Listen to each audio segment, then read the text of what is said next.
거기까지는 한 이때처럼 많이 걸린다니까. 해안부 해비도 해야 되고 뭐 공사도 해야 되고 하다 보면 시간 좀 많이 걸리잖아요.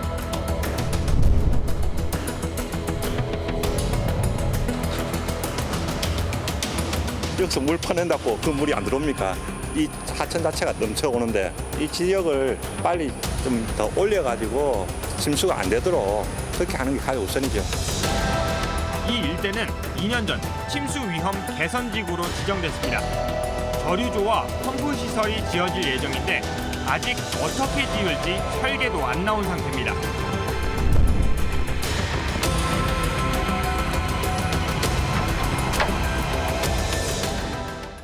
이번 장마에는 기록적인 폭우가 예고된 상태라 대규모 비 피해가 우려되고 있습니다. 이런 가운데 부산 지역의 침수 위험지구 11곳 중 수해 방지 시설이 설치된 곳은 아직 한 곳도 없다고 합니다. 침수 위험지구가 있는데 이게 대책이 제대로 세워지지 않고 수해가 날 경우에 이걸 방지하는 시설도 없다, 완료되지 않았다. 뭐 어떻게 되어 있는 겁니까 도대체? 네. 침수 위험 지구 11곳에 대해서 저희가 별다른 개선이 없었던 것은 사실입니다. 네. 물론 예산적인 이유, 또 물리적인 이유, 또 법리적인 이유가 일부 있어서 이게 급격하게 한 해 만에 시정이 되진 않았지만 네. 시민의 생명보다 중요한 것은 없거든요. 혹시 시민의 생명을 지키기 위함에 있어서 우리가 법리적인 문제가 발생한다면 법을 바꿔야 되는 그럼요, 것이고 그럼요. 네. 또 예산 문제가 발생한다라면 어떻게든 틈새 예산을 찾아야 되는 것이죠. 저는 그래서 부산시에서 조금 더 시민 생명에 있어서 진지한 태도를 가지고 접근한다면 정말 완벽한 시민 생명을 책임지는 부산시가 되지 않을까 생각합니다. 이미 장마가 시작됐는데, 네, 이건 뭐 지나고 나서 뭐 고친다고. 맞습니다. 이미 장마가 시작이 되었고 광주 지역 같은 경우도 이미 침수 네네. 피해가 일어나고 있지 네네. 않습니까? 곧 부산도 이제 폭풍 강우량이 맞습니다. 예고가 되어 있는 상황입니다. 이 11곳 같은 경우는 결국 똑같이 이 침수 피해를 입을 수밖에 없는 상황입니다. 결국 안전에 대한 문제에 대해서 제대로 대처하지 못한 것은 반성해야 되는 지점이지요. 네네. 결국은 작년에 있었던 태풍 피해만큼이나 이번 침수 피해가 없을 것이란 보장이 없다라는 것에 대해서 많이 뒤늦었다. 그리고 추경을 통해서라도 할 수 있었던 사업이 전혀 이루어지지 않았다라는 점에 대해서는 유감입니다.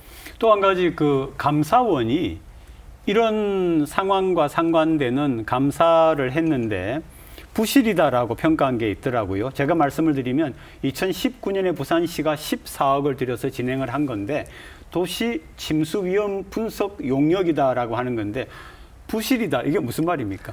그러니까 2019년도 그러니까 네네. 이제 오거돈 시장께서 집권에 계실 무렵에 우리 부산시가 14억 원을 들여서 용역을 발주를 했습니다. 네. 그런데 그 용역을 진행했던 컨소시엄에서 방법론, 잘못된 방법을 사용해서 결과값을 도출을 했습니다. 네. 그러니까 우수관로를 600mm 네. 이상 설정한 값으로 데이터를 분석을 네네, 해야 되는 네네. 것인데 그 분석 값을 잘못 넣은 것이죠. 네. 당연히 결과값이 잘못 나오겠죠. 네. 그리고 우리 부산시는 그 잘못된 결과값을 토대로 어떤 대책을 세우게 되는 것입니다. 14억이라는 세금이 네. 무용지물이 된 것이죠. 반복되는 문제인 것 같습니다.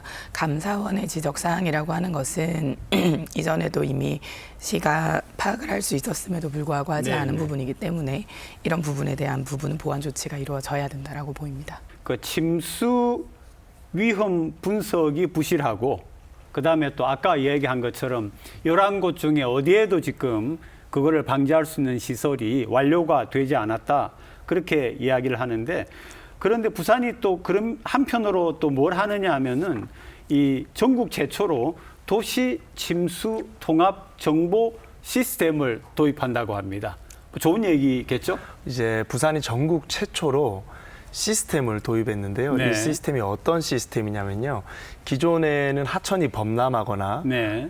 또 터널에 물이 가득 차게 되면 긴급 재난 문자로 시민들께 서비스를 제공을 했습니다. 네네. 근데 그 문자의 한계점은 시민들께서 수동적으로 관에서 제공해주는 정보만 알 수 있는 거죠. 그렇죠, 그렇죠. 하지만 부산시에서는 어떤 사이트를 개설을 했습니다. 사이트를 만들어서 그리고 네. 그 사이트에 능동적으로 계속 어느 하천이 범람했는지 또 어디 터널이 침수되었는지 네, 등을 네. 계속 실시간으로 업데이트해주는 사이트를 개설한 겁니다.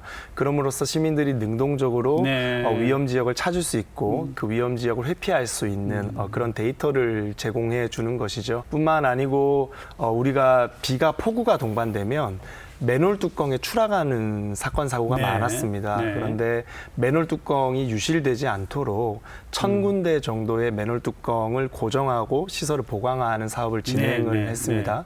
또 326군데의 인명 피해가 예상되는 지역을 선별해서 핀셋으로 그 시설들을 보강을 했습니다. 그래서 앞서서 아쉬운 부분도 있었지만 이렇게 부산시가 준비 잘 한 것도 많으니까 시민들께서도 비가 많이 오면 외출 좀 삼가해 주시고 또 어두운 계열의 옷은 좀 피해 주시고 이렇게 동참해 주시면 우리가 참 좋겠다라는 말씀. 네, 굉장히 유용하게 들립니다. 하지만 그렇게 실효적인 시스템은 아니라고 보입니다. 네. 실시간으로 보이는 CCTV가 지나치게 동구나 영도구 쪽으로 좀 치우쳐져 있고 해운대에서도 충분히 센텀시티나 마린시티에서 일어나는 침수 구역에 대해서는 실시간 정보 반영이 안 되어 있습니다. 네.